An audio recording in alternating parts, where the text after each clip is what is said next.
اللهم صل على سيدنا مولانا محمد عدد ما في علم الله صلاة دائمة بدوام ملك الله.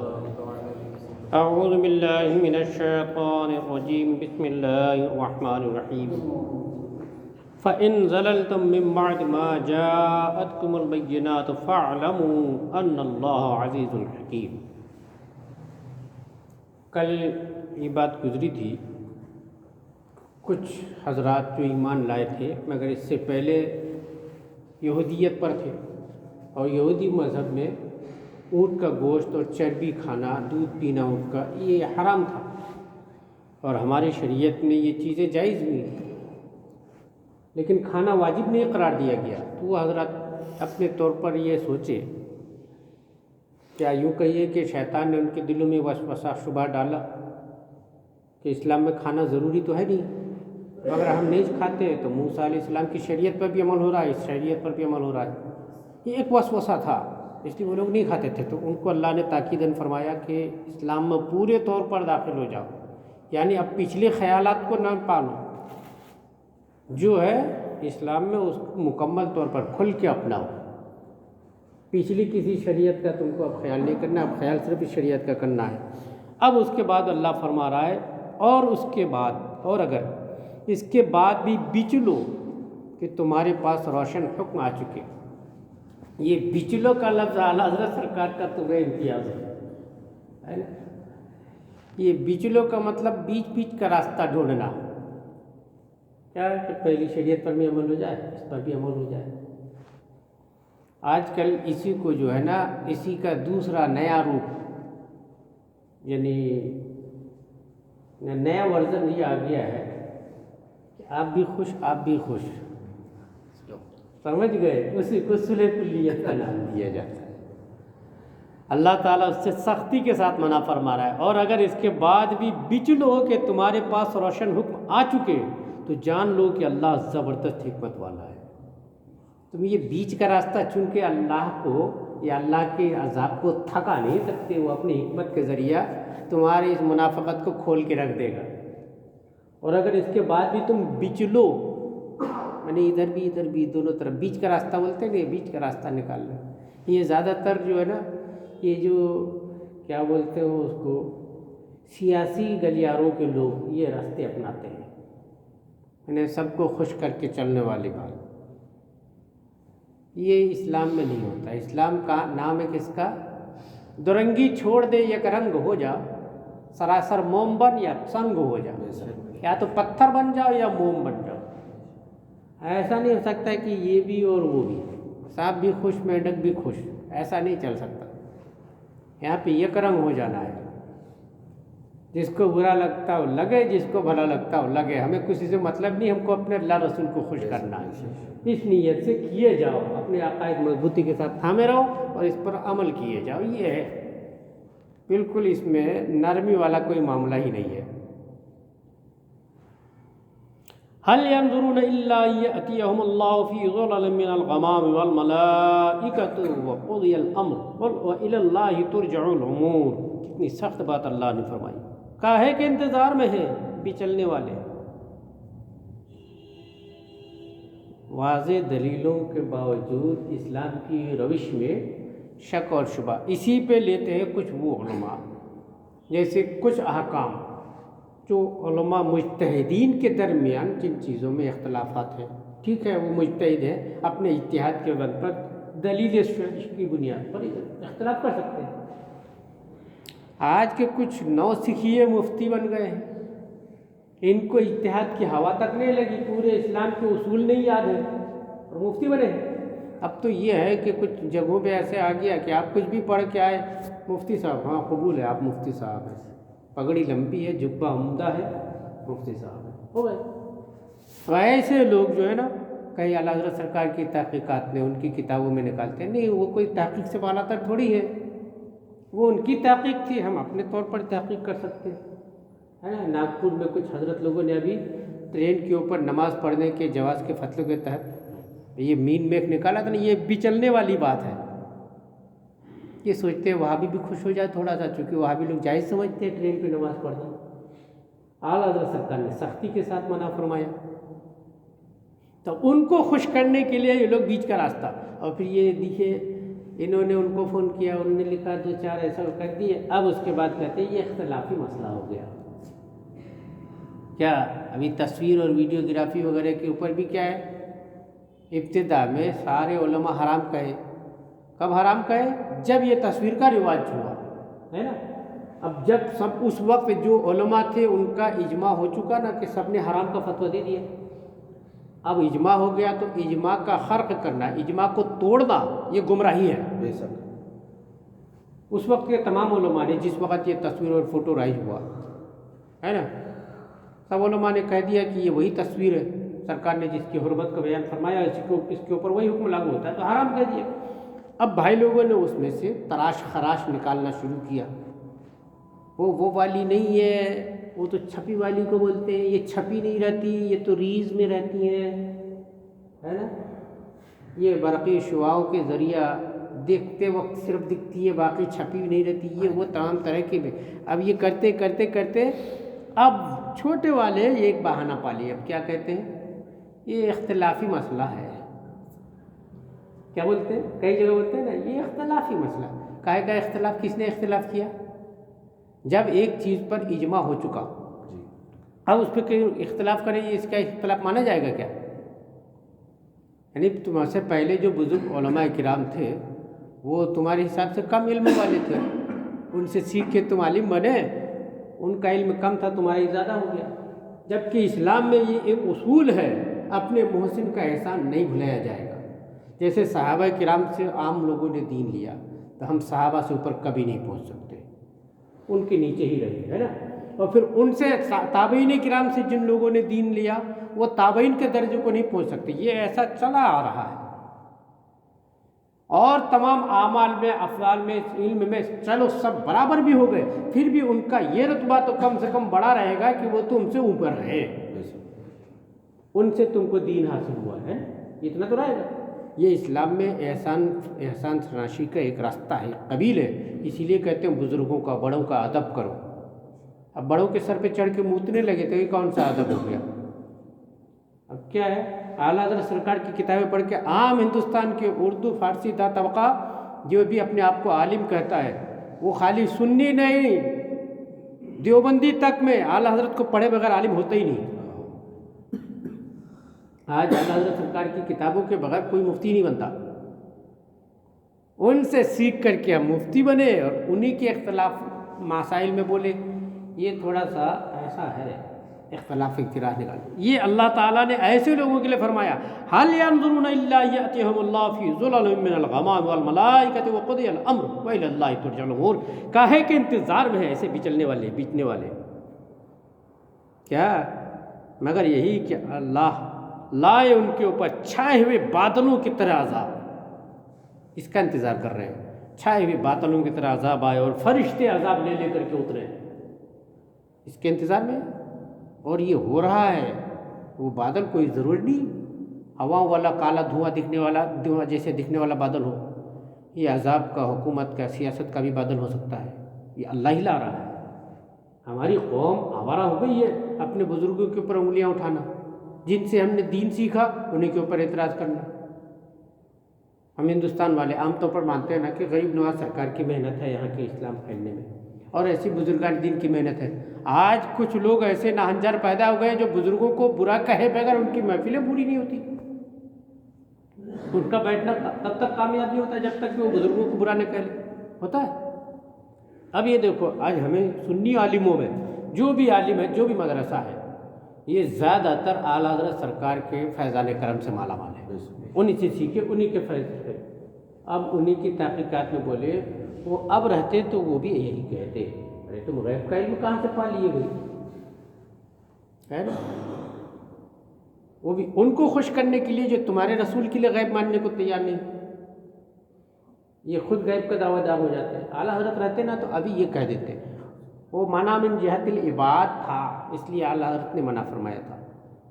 اگر ٹرین رکتی نہیں نماز کے لیے, کیوں نہیں رکتی؟ بندے نہیں رکتے, کیونکہ بندوں کے عمل کو دخل ہے, اس لیے اس پہ نماز نہیں ہو سکتی چلتے ہوئے میں. یہ اعلیٰ حضرت کی بات تھی. اب یہ کہتے ہیں اب بھی وہی بات ہے. اب تو منع من جہت العباد والی کیفیت اڑ گئی. اب کاہے کو اڑ گئی؟ کوئی چاہے گا تو پکڑ کے روک لے گا کیا ٹرین کو؟ اب بھی تو بندے ہی روکتے ہیں جو چلاتے ہیں نا، ان کے آرڈر چلتے ہیں نا. تمہارے آرڈر چلیں گے کیا کہ چلو عصر کا وقت ہو گیا ٹرین روک دو بھائی؟ روکے گا؟ وہی بات ہے ہی نا. اب یہ کہتے ہیں وہ ان کے زمانے میں انگریزوں کے لیے رکتی تھی، باقیوں کے لیے نہیں رکتی تھی. اور اب تو ہم ہندوستان آزاد ہیں، آزاد ہندوستان میں ہمارے لیے رک سکتی ہے. تو ایک بار مرتبہ نماز کے لیے روک کے دکھا دو، ہے نا. اور اگر پھر روک دیتے ہیں تو اچھی بات ہے، ہم بھی کہیں گے روک دیتے ہیں تو پھر رکی ہوئی ٹرین میں اوپر کیوں پڑھنا، پھر نیچے اتر کے پڑھو، مسلح ہم انتظام کر دیں گے، ہے نا. اگر کوئی ایسا کرتا ہے کہ چلو نماز کے لیے عصر کے لیے ٹرین رک رہی ہے، مغرب کے لیے رک رہی ہے، تو مسلح کا انتظام ہم لوگ کر لیں گے. بھئی آپ اگر یہ انتظام کروا لو تو اب بھی تو وہی بات ہے. مگر یہ الٹے دماغ الٹی کھوپڑی چلنے والی بات ہے. سمجھ گئے؟ اعلیٰ حضرت سرکار کے مسئلے سے اختلاف کرنے کے لیے کیا کیا نئی نئی راہ نکالتے ہیں، بچکتے ہیں. اللہ رحم فرمائے. کاہے کے انتظار میں ہیں کون؟ ملت اسلام کے چھوڑنے اور شیطان کی فرما برداری کرنے والے، مگر یہی کہ ان پر اللہ کا عذاب چھائے ہوئے بادلوں میں، اور فرشتے اترے اور کام ختم کر دیا جائے، اور سب کاموں کی رجوع اللہ کی طرف ہے. سال بنی اسرائیل کم آتیناہم من آیت بینہ ومن یبدل نعمت اللہ من بعد ما جاءت فإن اللہ شدید العقاب. بنی اسرائیل سے پوچھو ہم نے کتنی روشن نشانیاں انہیں دی کہ ان کے انبیاء کے معجزات کو ان کے سچائی کی دلیل بنایا، ان کے ارشاد، ان کی کتابوں کو دین اسلام کی حقانیت کا گواہ بنا دیا. بنی اسرائیل سے پوچھو. اور جو اللہ کی آئی ہوئی نعمت کو بدل دے. اللہ کی آئی ہوئی نعمت سے مراد اللہ کی آیتیں، جو تورات، شریف، زبور، انجیل وغیرہ میں جو اللہ کی آیتیں تھیں، اور ان آیتوں میں بالخصوص وہ آیتیں جو دین اسلام کو سچا بتانے والی آیتیں تھیں، حضور کے بارے میں اور صاف حضور کا بیان کرنے والی. پہلے تو بتاتے تھے لوگوں کو، جب حضور آ گئے دیکھے ارے یہ تو وہی ہے، بدل بدل کے بتانا شروع کیا. تو اللہ کی نعمتوں کو بدلنا، آیتوں کو بدلنا مطلب اللہ کی نعمتوں کو بدلنا. اللہ فرما رہا ہے اور جو اللہ کی آئی ہوئی نعمت کو بدل دے تو بے شک اللہ کا عذاب بہت سخت ہے. اب اس میں ایک بات سمجھنے کے لیے ہمارے آپ کے لیے سب کے لیے بھی ہے، قرآن میں جو کچھ اللہ کا بیان ہے یا احادیث کریمہ میں ہمارے آقا نے جو کچھ بھی اللہ کی طرف سے آ کے بیان فرمایا، یہ سب ہم قبول کریں نہ کریں، ہم عمل کریں نہ کریں، ہمارے لیے ہم عمل کر پائیں نہ کر پائیں، لیکن ہے اللہ کی نعمتیں، ان کو بدلا نہیں جا سکتا. ایک مثال کے طور پر میں غریب آدمی ہوں، میرے اوپر حج فرض نہیں ہے نا، لیکن اس کا یہ مطلب تھوڑی ہے کہ میں اپنی جان بچانے کے لیے سب کو بول دوں نہیں اس سال حج نہیں ہوگا. یہ کہہ سکتا ہوں کیا؟ نہیں، حج فرض وہ تو حضور کے زمانے کا تھا، اب نہیں ہو سکتا. یہ کوئی بدل سکتا ہے؟ اگر کوئی ایسا کرتا ہے تو اللہ کی نعمت کو بدلتا ہے. اللہ نے زکوٰۃ کا حکم نافذ فرمایا. اب اس زکوٰۃ کے حکم کو ہم یہ کہیں کہ نہیں وہ تو عرب کے لوگوں کے لیے تھا، معاذ اللہ. زکوٰۃ ہر اس شخص کے لیے جو صاحب نصاب ہو، سب کے اوپر فرض ہے. اسی طرح اللہ نے، رسول نے جو کچھ بھی قرآن و حدیث میں ہم کو دیا یہ اللہ کی نعمتیں ہیں.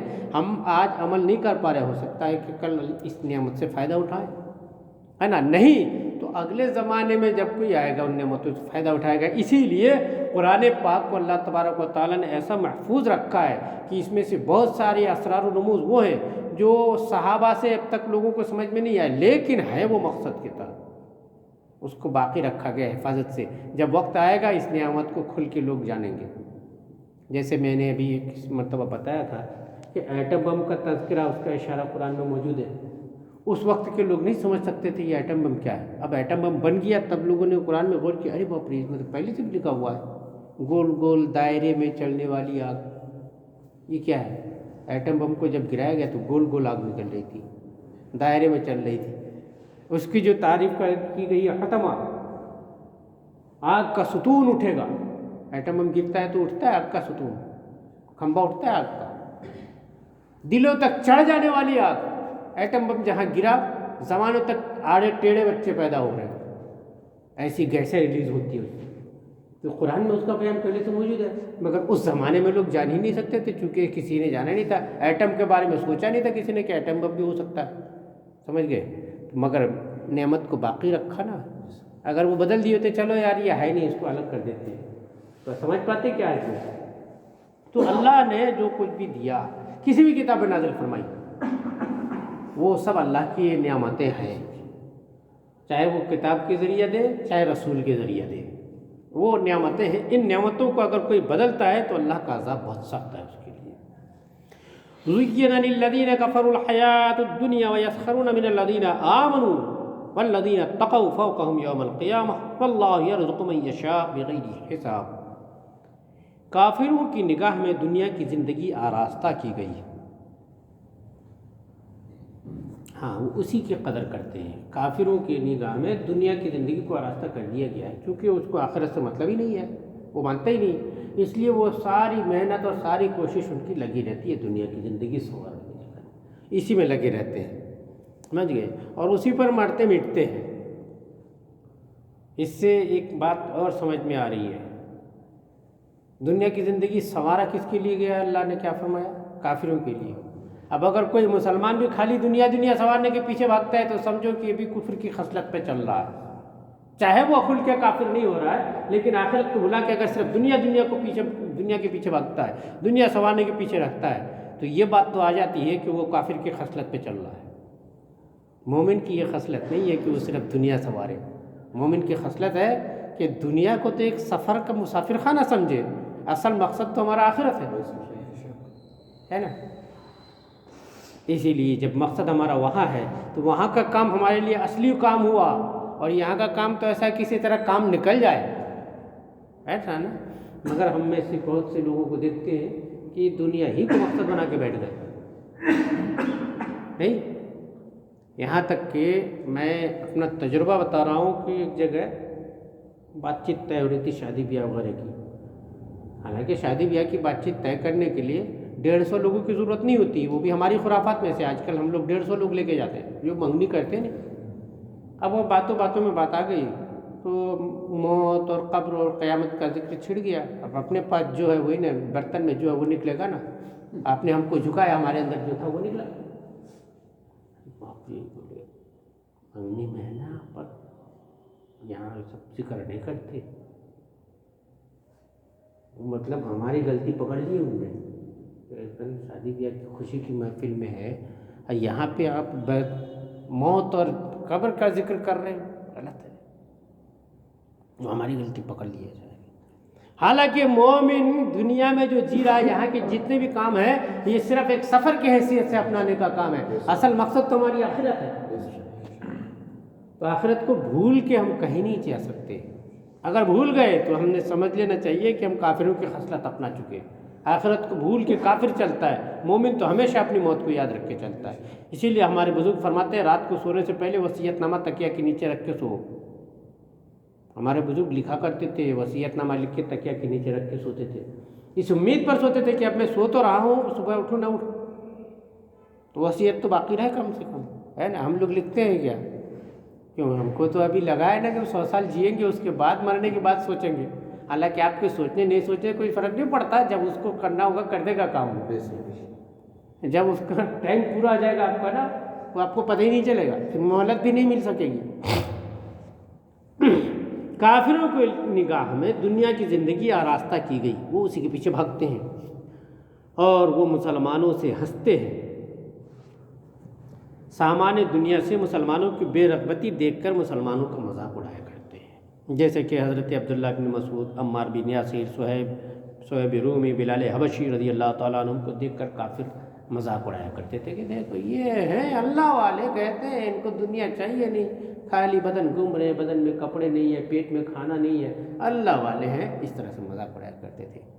آج بھی جن کے پاس تھوڑی بہت دولت اکٹھی ہو جاتی ہے وہ اپنے آگے کسی کو کچھ سمجھتے نہیں. حالانکہ یہ مسلمان کی نگاہ سے دیکھا جائے تو تم نے کیا اکٹھی کیا؟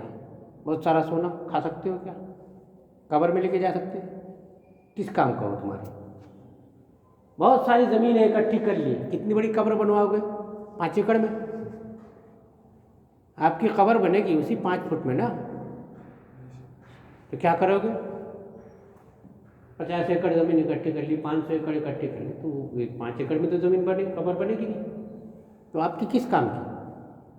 مگر لوگ یہ دنیا کو سنوار لیتے ہیں، اسی کا مقصد بنا لیتے ہیں، اور اسی کی وجہ سے دوسرے غریب مسلمانوں کو مذاق اڑاتے ہیں۔ یہ کافروں کا کام ہے، مسلمانوں کی غربت اور ان کے دنیا سے بے رغبتی کی وجہ سے مسلمانوں کا مذاق اڑانا، ان کا تمسخر کرنا، یہ کافروں کا کام ہے۔ اللہ نے کیا فرمایا؟ کافروں کی نگاہ میں دنیا کی زندگی آراستے کی گئی، وہ مسلمانوں سے ہنستے ہیں۔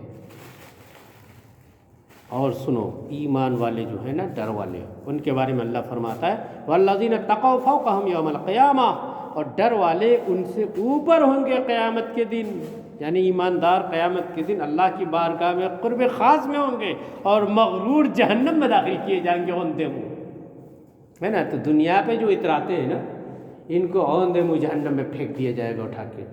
اور جو ڈر والے ہیں، دنیا میں عاجزی کے ساتھ زندگی گزار رہے ہیں، لوگ ان کا مذاق اڑا رہے ہیں، ہنسی اڑا رہے ہیں، کچھ بھی کر رہے ہیں، یہ اللہ کی بارگاہ میں اس دن شاندار اہتمام کے ساتھ ہوں گے، یہ ان کو وہاں عزت دی جائے گی۔ سمجھ گئے؟ اگر ان کی عزت نہ ہوتی نا، ہمارے آقا کریم صلی اللہ تعالیٰ علیہ وسلم، اللہ نے سارے اختیارات آپ کو دیے تھے نا۔ ایک موقع پہ آپ نے ارشاد فرمایا، میں اگر چاہوں تو میرے دائیں بائیں سونے چاندی کے پہاڑ چلا کرے، مگر میں نہیں چاہتا۔ سرکار فرماتے ہیں میں نے غریبوں کی دلجوئی کے لیے ان کی جیسی زندگی اپنا لی ہے۔ اپنے نالے اقدس میں خود ٹانک لیتے تھے، جوتے اپنے خود سیتے تھے ہمارے آقا، اپنے کپڑے خود دھوتے تھے، اپنے چادر میں پیوند لگا لیتے تھے، اپنے کام خود کرتے تھے۔ آج تو تھوڑی بہت خالی آفت مل جاتی ہے، خلافت کو ہم خالی آفت بولتے ہیں آج کے دور کے حساب سے۔ مرید کرنے نکلتے ہیں تو کار میں بیٹھے اپنے ہاتھ سے کاٹ کا گیٹ بھی نہیں کھولیں گے، مرید لوگ کھول کے دیں گے، پھر یہ ماں بدولت نکلیں گے، ہے نا؟ چپل نیچے ڈال دیں گے، مرید لوگ پہنائیں گے، پھر یہ پہنیں گے۔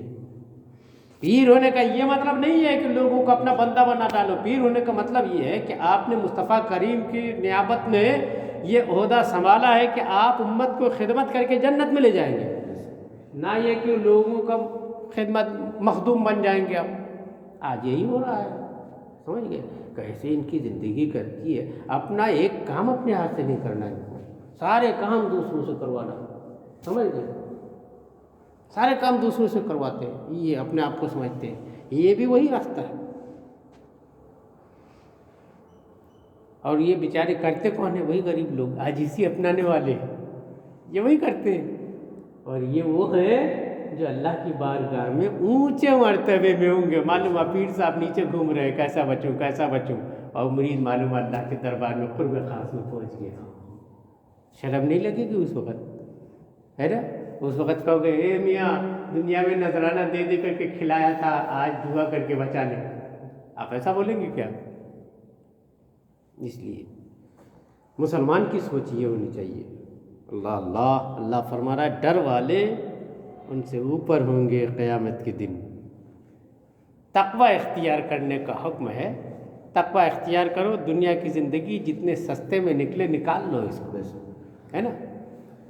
یہ ایک سفر ہی تو ہے، تو یہ سفر میں کیا زیادہ بوجھ لادنا، جتنا سستے میں نپٹے نپٹاؤ اس کو، کیونکہ اصل تو وہاں ہے، وہاں کے لیے جتنا اکٹھا کر سکتے ہو کرو، ہے نا؟ اور ہم لوگ وہاں کے لیے ہی اکٹھا نہیں کرنا چاہتے، جتنا چاہتے کہ یہیں اکٹھا کر جائیں، جبکہ یہ طے ہے کہ ہم یہاں جتنا بھی اکٹھا کر لیں چھوڑ کے ہی جانا پڑے گا، اور کوئی گارنٹی نہیں ہے کہ کب کو جانا پڑ جائے، اس کا بھی پتہ نہیں ہے نا؟ آدمی کی اپنی کمائی کیا ہے؟ آدمی کی اپنی کمائی جو وہ کھا گیا یا جو پہن گیا، یہی بس اپنی کمائی، جتنا چھوڑ گئے اس کا صرف حساب آپ کے سر ہے۔ آپ نے کروڑوں کی دولت اکٹھی کر دی، مر گئے، اب جب آپ جائیں گے حساب دینے تو وہ کروڑوں کا حساب دینا پڑے گا، استعمال آپ نہیں کر رہے ہیں حالانکہ، اب آپ کے بچے اس کا شراب پئیں گے، جوا کھیلیں گے، کیا کریں گے، اس کا بھی آپ کے اوپر ملا دے گا۔ سمجھ گئے؟ ہم لوگ کیا سوچتے ہیں بچوں کو خوب عیش و عشرت کا سامان دے کے جائیں، میاں بچوں کی فکر چھوڑو، پہلے اپنی فکر کرو کہ قیامت کے دن آپ کے ساتھ کیا ہونے والا ہے۔ بچوں کو فکر بھی کرنا ہے تو وہاں کی فکر کرو کہ بچے قیامت کے دن پھنس نہ جائیں کہیں، ہے نا؟ اللہ رسول کے حضور سرخرو رہیں، وہاں جا کے رسوا نہ ہوں۔ بچوں کو کم سے کم اتنا دین سکھا جاؤ کہ آپ مر کے چلے جاؤ گے تو وہ مولوی صاحب کا منہ نہ دیکھے، اپنی قبر پہ جا کے آپ کے پاس سرانے کھڑے ہو کے قرآن کی آیتیں وہ خود پڑھے۔ بچوں کو اتنا کم سے کم سکھا جائے۔ ہم لوگ کیا سمجھتے ہیں پیسہ ہے 10 مولوی بٹھا دیں گے، بٹھا دیتے ہیں لوگ، چلو فاتحہ پڑھو، مولوی صاحب بھی روز آ کر کے بہترین نوٹ وصول کر لیتے ہیں، دل سے خاک دعا نہیں نکلتی، دل میں خاک نہیں ہے، ایسی ہے۔ دارالعلوم چلا رہے، معلوم ہے صرف 6 بچے ہیں ان کے دارالعلوم میں، کتنے؟ صرف 6 بچے ہیں، جہاں چندہ وندہ پورے علاقے میں گھوم گھوم کے کر رہے ہیں۔ فون کیا یار ابا کا انتقال ہو گیا، تھوڑا سا بچوں کو پڑھوا دینا، نہیں ٹھیک ہے نا، میں تیار ہے اپنے آپ، 50 قرآن آپ لکھ لو ہماری طرف سے، 50 سال میں 50 قرآن پڑھ کے نہیں دے گا وہ، مگر لکھوا دیا، آپ تو خوش ہو گئے، چلو میں چندہ دیتا تھا مدرسے میں، اتنا فائدہ تو ہوا، ابا کے نام پہ 50 قرآن دے دیے۔ یہاں تک ہے کہ ایک حضرت ہے وہ 500 قرآن سے نیچے دیتے ہی نہیں کسی کو، صرف 6 بچے ان کے مدرسے میں، جتنے فون آتے ہیں 500 قرآن ہماری طرف سے لکھ لو، میں تو روز پڑھواتا ہوں نا، ہمارے یہاں اصول ہے بتاتے ہیں، صبح بچوں کو قرآن خوانی میں بٹھاتے ہیں، وہ پڑھ کے جوڑ کے رکھتے ہیں، روز چلتا ہے یہ۔ میں بھی سوچا یا اللہ بہت بڑا مدرسہ ہے ان کا، ایک مرتبہ اتفاق سے چلے جانا ہوا تو 6 بچے تھے مدرسے میں، 6 بچے کتنے سالوں میں 500 قرآن پڑھیں گے آپ؟ وہ جس کو دیکھو اسی کو 500 دیے پڑھا۔ میاں پیسے کے اوپر اگر آپ سمجھو کہ پیسے سے ہم دل خرید لیں گے، یہ آپ سے بڑا بیوقوف کوئی نہیں ہے۔ پیسہ سے آپ دنیا خرید سکتے ہو، دین نہیں خرید سکتے، نجات نہیں خرید سکتے۔ اس لیے اپنے لیے خود آخرت کا کام اپنے ہاتھ سے کرو، یہ بھروسہ مت رکھو ہم پیسہ دے کے کروا لیں گے، وہ پیسہ پیسے ہی کے مول میں جائے گا، نجات اور دین کے قیمت میں نہیں آ سکتا پیسہ کبھی، پیسے کی اتنی بڑی قیمت کبھی نہیں ہو سکتی کہ وہ دعا کی قیمت ادا کر دے یا کسی کے دل سے نکلی بات کی قیمت ادا کر دے، پیسے کے اتنا مول کبھی نہیں ہو سکتا، اور مسلمان کی نگاہ میں تو ہرگز بھی نہیں ہو سکتا، کیونکہ مسلمان کے لیے تو دنیا کی چیزیں زخرف ہے، زخرف ٹھیکریاں ہیں، یہ سونے چاندی نہیں، ہمارے لیے کنکر پتھر ہے،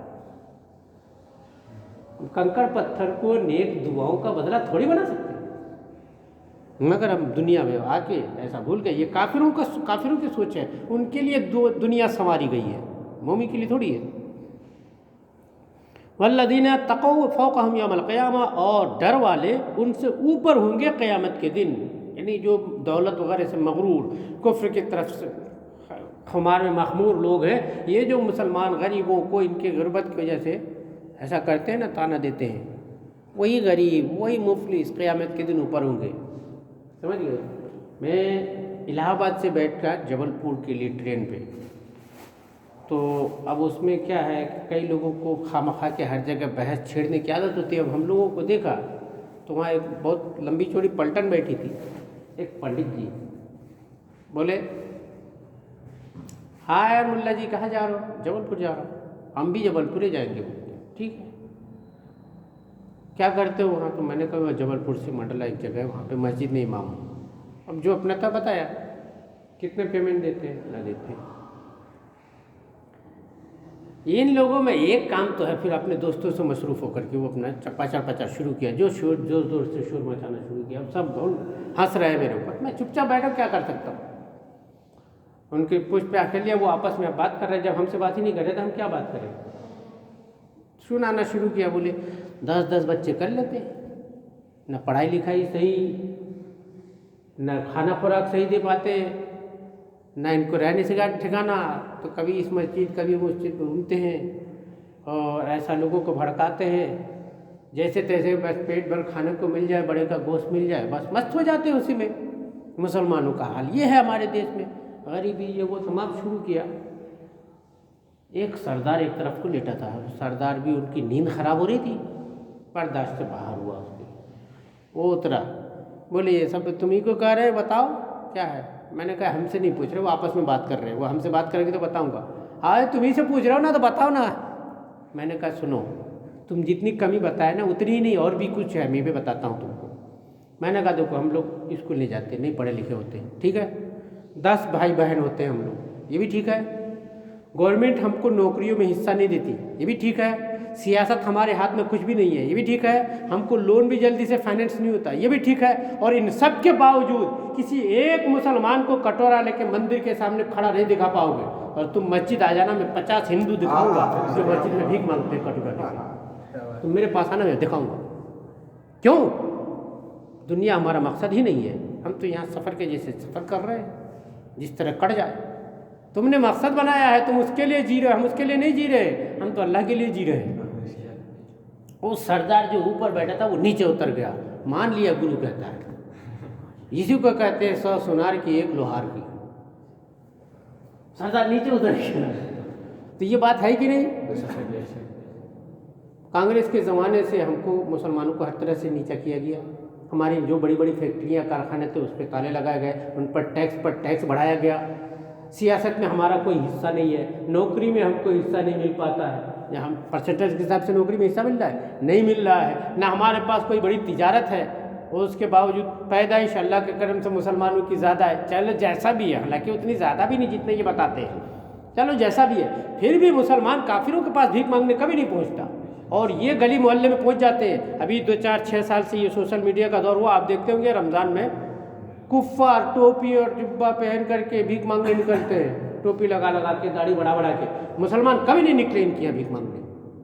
اللہ کا کرم ہے، سمجھ گئے؟ اس قوم کو رسول اللہ نے دنیا داری دینداری دونوں سکھائی ہے۔ ہم کو کہا ہے بھیک مانگنا ذلت کا کام ہے، مانگنے کی نوبت بھی آ جائے، بھوکے جان نکلنے لگے تو اپنے بھائیوں سے مانگنا، مسلمان کو یہ تعلیم دیا ہے اللہ نے، اللہ کے رسول نے۔ غیر کے پاس ہاتھ پھیلانے سے اسلام کو ذلت کے آگے پیش مت کرو، یہ حضور نے فرمایا۔ اب اگر پھر بھی اس کے باوجود بھی کوئی مسلمان ایسی حرکت کرتا ہے تو اس کی نادانی ہے، اس سے اسلام کے اوپر الزام نہیں رکھا جا سکتا، سمجھ گئے؟ تو مسلمان اللہ کا کرم ہے، اللہ نے عزت سے نوازا ہے۔ یہ اگر غریب بھی ہے، مفلس بھی ہے، مسکین بھی ہے نا، تو مسجد میں آتا ہے تو چپل رکھنے کی جگہ پہ سیڑھی کے پاس نہیں بیٹھتا، وہ پہلی صف میں آ کے بیٹھتا ہے۔ اسلام نے عزت دیا ہے ہم کو، یہ اسلام کی خوبی ہے کہ ہمارے یہاں بھیک مانگنے والا مسلمان بھی آ جائے گا، اس کو بھی حکم ہے پہلی صف میں آ کے بیٹھو، سمجھ گئے؟ اب اگر اس نے بھی اگر اللہ کو مقصد نہ بنا کے دنیا کو مقصد بنایا اور مسجد کے باہر ہی ڈیرا جما لیا تو اس کی غلطی ہے۔ اسلام تو اسے بھی حکم دیتا ہے کہ آؤ اور مسجد کی پہلی صف میں بیٹھو گی، ہے نا؟ اسلام یہ ہے، واللہ یرزق من یشاء بغیر حساب، اور خدا جسے چاہے بے گنتی دیتا ہے۔ اچھا، دینے والا اللہ ہے، اس بات کی طرف بھی اللہ نے اشارہ فرما دیا، دینے والا اللہ ہے، وہ بغیر گنتی کے دیتا ہے، سمجھ گئے؟ اور بے گنتی کے دینے کا معاملہ یہاں پہ میں آپ کو بتاتا ہوں کیسا ہے۔ ایک آدمی کے پاس اربوں کی کمائی ہے نا، اس نے 1 ارب روپیہ اللہ کے راہ میں خرچ کیا، اس کا بدلہ کتنا ملے گا اس کو قیامت کے دن؟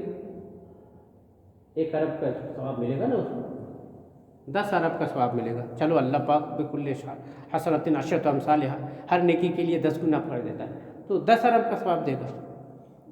لیکن یہ ابو داؤد شریف کی روایت ہے، ہمارے آقا فرماتے ہیں جس نے اپنے محنت کی کمائی میں سے کھجور کی گٹھلی کے برابر خرچ کیا، کتنا؟ کھجور کی گٹھلی کے برابر، قیامت کے دن احد پہاڑ کے برابر سونا خرچ کرنے کا ثواب پائے گا۔ تو بے حساب دینا اس کو کہتے ہیں، وہ ایسا دیتا ہے، ایسا بینک ہے تم حساب نہیں لگا سکتے، گڑت فیل ہو جائے گا کہ کھجور کی گٹھلی اور احد کا پہاڑ کتنی مناسبت ہے، کتنا پرسنٹیج ہے، کیا ہے، کوئی ہے حساب کر لینے والا؟ وہ بھی کھجور کی گٹھلی کے برابر کیا خرچ کرے گا یہ نہیں بتایا حضور نے، اور احد پہاڑ کے برابر سونا خرچ کرنے کا ثواب ملے گا، یہ بتا دیا، بدلہ بتا دیا۔ یہ ہے بے حساب دینا، سمجھ گئے؟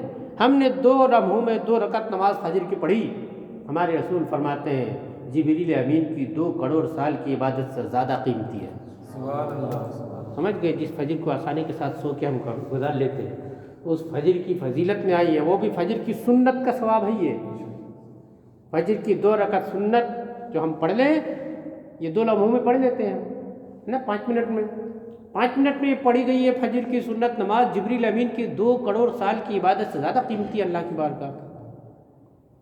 کوئی موازنہ ہی نہیں کر سکتا کہ کتنا پرسنٹیج ہے، کتنا ثواب۔ یہ ہے بے حساب دینا، اور پھر ہمارا مقصد یہ دنیا تو ہے نہیں، آخرت ہمارا مقصد ہے، تو یہاں جیسے بھی ہو کٹ جائے، آخرت میں اچھا مل جائے، ہے نا، یہ امید لگا کے چلنی چاہیے۔ اور پھر جن کو اللہ کی محبت، رسول کی محبت ہو جاتی ہے نا، وہ اس کو بھی نہیں سوچتا کہ آخرت میں اچھا ملے گا، بدلہ ملے گا، کچھ نہیں۔ رابعہ بصریہ اس لیے جھاڑو اور بالٹی پانی لے کے چل رہی تھی نا، آگ پانی لے کے، کیا کر رہے ہیں؟ بولے جہنم کو بجھانے جا رہی ہوں، لوگ خامخواہ کے جہنم سے ڈر ڈر سے نماز پڑھتے ہیں. جنت کو بھی بولے جلا ڈالوں گے جنت کو، یہ رہے گی نا، لوگ اس کی لالچ کریں گے. اللہ سے محبت میں کرتے نہیں، لالچ میں نماز پڑھتے لوگ. مسلمان بھی لالچی ہوئے جا رہے ہیں. بولے مسلمان کو تو اللہ کی محبت میں نماز پڑھنی چاہیے. تو لالچ میں نماز پڑھتے جنت کی، تو کائے کو رہے جنت کا ہے، جلا ڈالنا ہے، اس کو ختم کر دینا ہے، لالچ ہی ختم ہو جائے.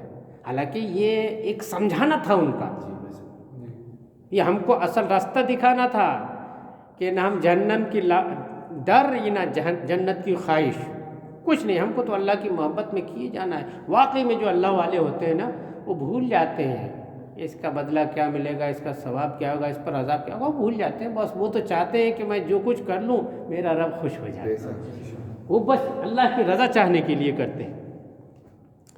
كان الناس أمة واحدة فبعث الله النبيين مبشرين ومنذرين وأنزل معهم الكتاب بالحق ليحكم بين الناس فيما اختلفوا فيه وما اختلف فيه إلا الذين أوتوه من بعد ما جاءتهم البينات بغيا بينهم فهدى الله الذين آمنوا لما اختلفوا فيه من الحق بإذنه والله يهدي من يشاء إلى صراط مستقيم.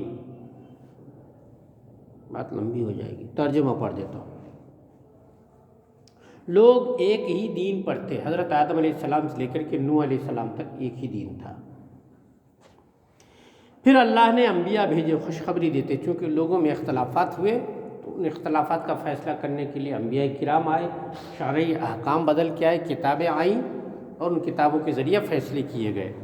پھر اللہ نے انبیاء بھیجے خوشخبری دیتے اور ڈر سناتے، اور ان کے ساتھ سچی کتاب اتاری. ایک کتاب نہیں، اللہ تبارک و تعالیٰ نے کئی کتابیں اتاری. سب سے پہلے حضرت شیس علیہ السلام کے اوپر صحف نازل فرمایا.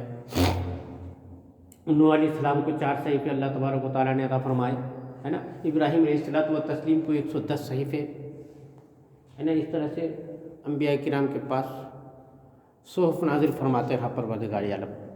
اور آخر میں آگے چل کے آیا تو خالی صحیفوں نے پھر بڑی بڑی کتابیں نازل فرمائیں.